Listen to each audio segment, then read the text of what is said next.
Welcome to Upside Down Anatomy and Physiology. Anatomy, our body parts. Physiology, the way that we move them.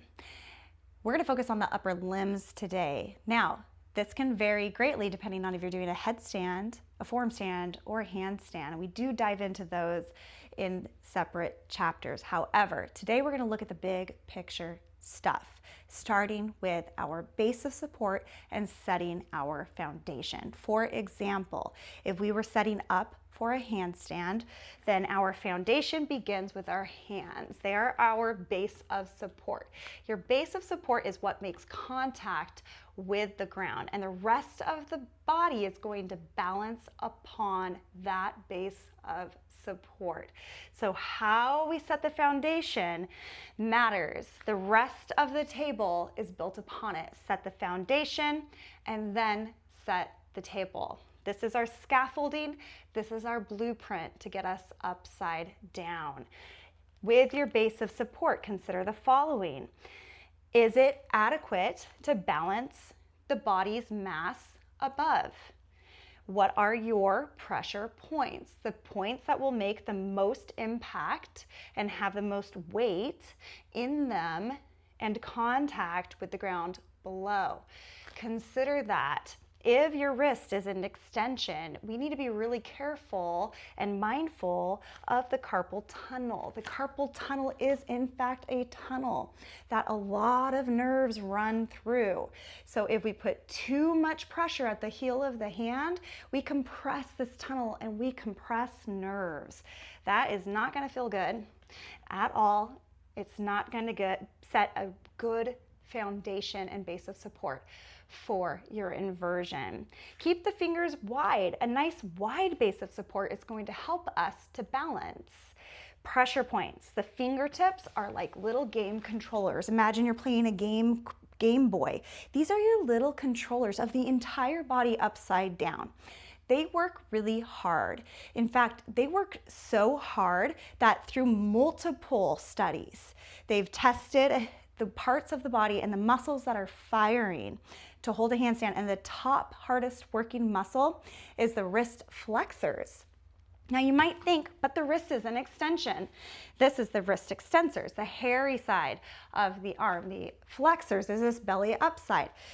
Yes, the wrists are in deep extension. However, it's this part of the hand that is doing all of the controlling and the pressure points, and that is the flexors. So as we put pressure and control the entire balance of our body upside down on our hands, our fingertips, and the pressure point of the index finger pad and the thumb pad, that's our heavy lifter here, instead of the heel of the hand, and the carpal tunnel, we put it down here, index finger and thumb knuckle pad, and all of these digits. Those are our hard workers. So underneath what makes contact with the ground, this is where the work is being done. The wrist flexors, hard at work to control and maintain our body upside down and to micromanage our balance constantly.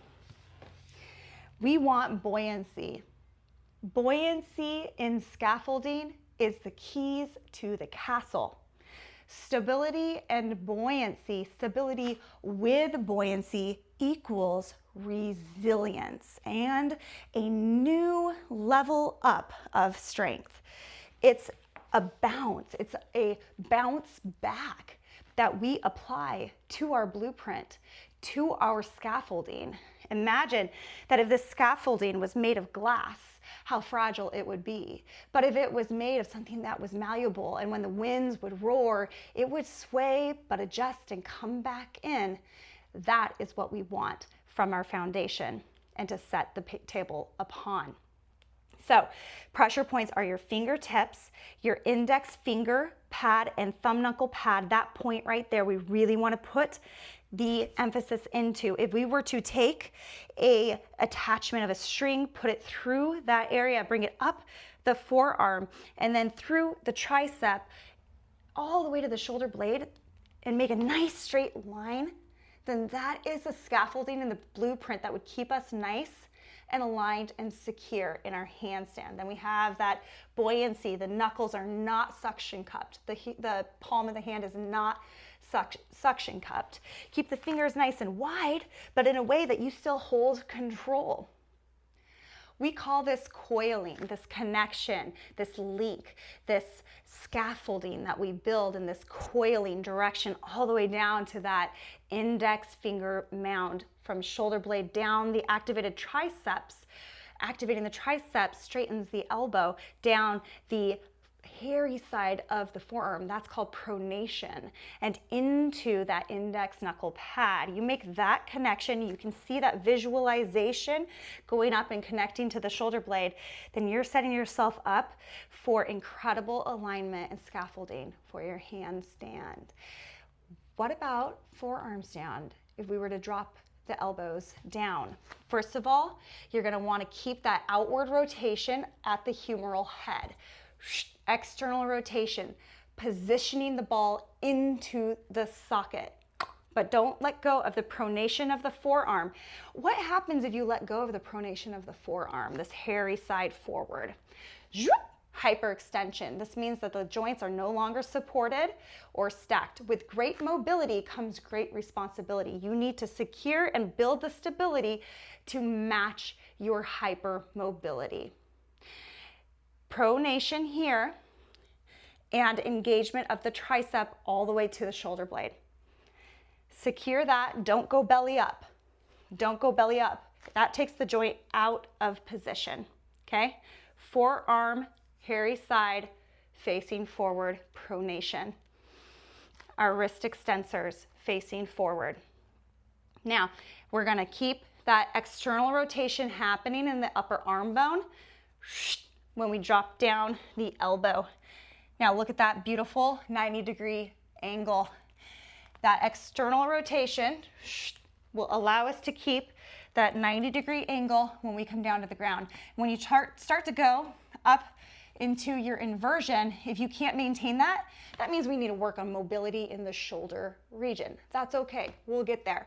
What I want you to do, instead of forcing so hard trying to force these forearms to stay parallel and maybe sacrificing something elsewhere, is just bring the hands together. Make sure that those elbows don't splay out further than the shoulder joint. That is not good scaffolding. That is not a good base of support. This is a better base of support, and we will get here by working on shoulder mobility. Here's the other thing I want you to do. I want you to use the fixed traction of your base of support on your mat. This means that you're going to mimic a movement, but you're not going anywhere because your foundation is set. So in a handstand, if I mimic taking my hands up and overhead, it activates things down the line. It's a transfer of force. My hands are fixed in the position, but that activation automatically turns into a connection and an activation up the arms and through the shoulder girdle. When my forearms are dropped with that external rotation and plop, then if I try to drag my hands up and overhead, same thing. You're going to feel that transmission go through the triceps and up into the shoulder blade, creating a connection from our limbs to the shoulder girdle. We never want to sink like a hammock. Whether you're in forearm stand like this, there's no hammock. These aren't two trees with a hammock just melting in between. We want to power up, no sinking. This joint's already vulnerable enough. It's the most mobile joint in the body. And remember, with great mobility comes great responsibility. So use that fixed traction sensation to create inflation, this Terminator powering up, and that's going to help you get into correct position and alignment. And even if you're in a headstand and your headstand has this position with the crown of the head cradled in beneath, we use the same concept. If you imagine using that fixed traction against the mat to slide those forearms forward, but they stay put, the reaction reverberates up into the shoulder girdle. If you're in a tripod headstand, then think about the same thing, this, but in a different positioning. We take this 90-degree angle of the arms, and we put it here instead. Now we can apply the concepts of forearm stand and handstand into our headstand. Remember, the shoulder girdle is not a hammock for the neck. Remember, coiling, and don't go belly up. Remember that coil from those game controlling fingertips to the index finger mound going up the hairy side, pronated side of the forearm through the strong tricep connecting to the shoulder blade. Remember to imagine and physically act like you're taking those arms up and overhead even though they stay fixed in their position.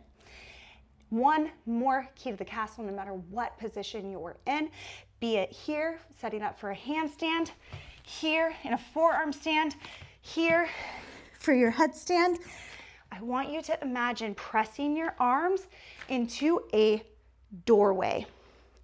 So this fixed traction, moving the arms this way up and overhead, and then resisting a doorway, puts you in this multifaceted, multi-dimensional realm of control, okay? Slide this way, slide, resist out, and create that coiling from fingertips, index finger mound, all the way to the shoulder blades.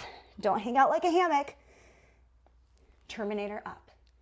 Upside down anatomy and physiology for the upper limb.